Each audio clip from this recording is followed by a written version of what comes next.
कोई जानता भी नहीं था कि $27 की इन्वेस्टमेंट नॉर्वे के एक नौजवान की किस्मत बदल देगी। यह भी उन चंद लोगों में से एक था जिसने सबसे पहले डार्क वेब पर बिटकॉइन का व्हाइट पेपर पढ़ा, जिसने 9 जनवरी 2009 को बिटकॉइन सॉफ्टवेयर लॉन्च होते हुए देखा। लेकिन उसे मालूम नहीं था कि $27 की इन्वेस्टमेंट उसे तारीख में एक ऐसा मुकाम देगी जो कभी कोई सोच भी नहीं सकेगा। क्रिस्टोफर क्विच की कहानी सुनाने के लिए मैंने ये वीडियो बनाई है। मुझे उम्मीद है कि इससे आप बहुत कुछ सीखेंगे और समझेंगे कि पढ़ना और चीजों को समझना क्यों इतना फायदेमंद होता है। तो मैं हूं अली रेहान, आप देख रहे हैं crypto Baba. So let's dive in.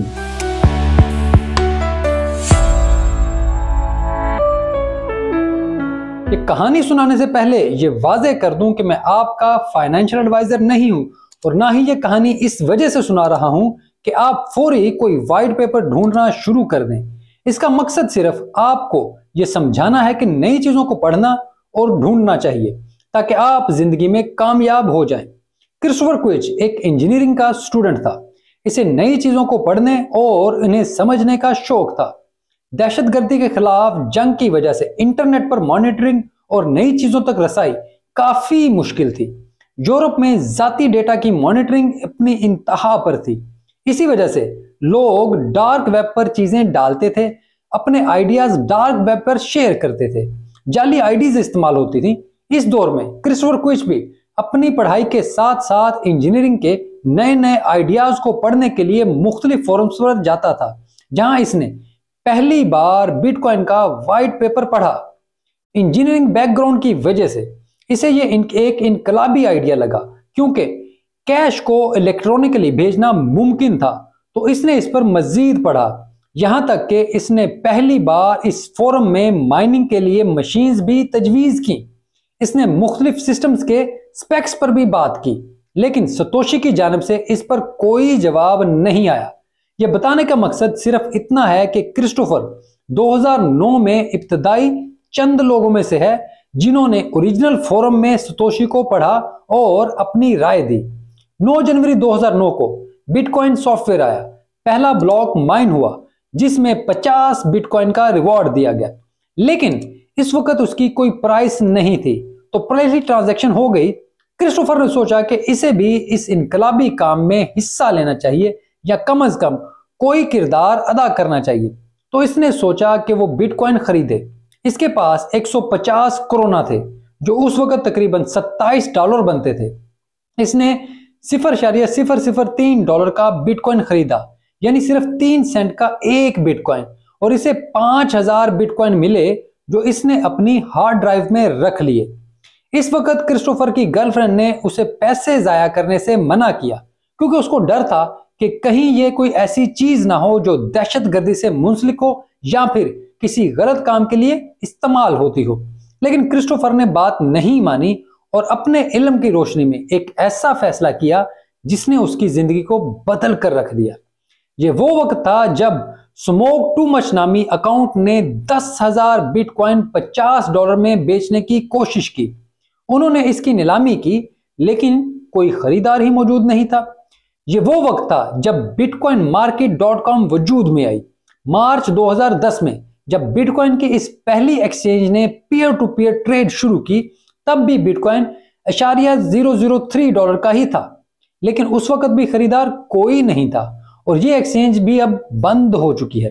लेकिन ये वो पहले लोग थे जिन्होंने बिटकॉइन को इंट्रोड्यूस करवाने का काम शुरू किया ताकि लोगों को इसकी अहमियत का एहसास हो। क्रिस्टोफर ने बिटकॉइन के व्हाइट पेपर से मुतासर होकर क्रिप्टोग्राफी पढ़ी, लेकिन उसे कभी भी यकीन नहीं था कि चंद ही साल में वो मिलियनेयर होगा या उसकी हार्ड ड्राइव में पड़े बिटकॉइन जल्द दुनिया का सबसे ताकतवर डिजिटल एसेट होंगे। अपने इंटरव्यू में क्रिस्टोफर ने बताया कि उसे यकीन भी नहीं था कि एक दिन बिटकॉइन यहां तक पहुंच जाएगा। जब बिटकॉइन 2013 में $196 का हुआ तो उसके $27 $9,80,000 बन चुके थे और उसे यकीन ही नहीं आ रहा था कि इसके पास इतने पैसे हैं। क्रिस्टोफर ने अपने इंटरव्यू में बताया कि उसने डरते डरते हार्ड ड्राइव तक एक्सेस किया, लेकिन वो बिटकॉइन वॉलेट का पासवर्ड भूल गए थे। शायद उन्हें याद था, लेकिन उन्हें यकीन नहीं था कि यही पासवर्ड है। फिर उन्हें थोड़ी देर लगी, लेकिन जब उन्होंने वॉलेट खोला तो बिटकॉइन वहीं मौजूद थे। तब उन्हें एहसास हुआ कि किसी चीज की वैल्यू नफ्सियाती होती है, साइकोलॉजिकल होती है। जब यह वर्थलेस था तो क्रिस्टोफर ने उसे खरीदा था, लेकिन वो जानते थे कि यह कोई बेमानी चीज नहीं है, बस लोगों को अभी अंदाजा नहीं है। इस वजह से उन्हें इसकी प्राइस समझने में, इसकी वैल्यू समझने में वक्त लगेगा। इस ख्याल ने क्रिस्टोफर को बिटकॉइन बेचने से रोक दिया और उन्हें एहसास हुआ कि लोगों को अभी भी मुकम्मल अंदाजा नहीं है कि बिटकॉइन क्या है, इसकी वैल्यू क्यों है। हॉल फिनी ने क्यों कहा था कि इसकी वैल्यू 1 मिलियन फी बिटकॉइन तक जा सकती है या इससे भी ज्यादा हो सकती है।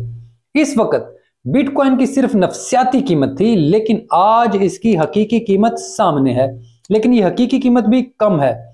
इस वजह से क्रिस्टोफर ने सारे बिटकॉइंस को तब नहीं बेचा।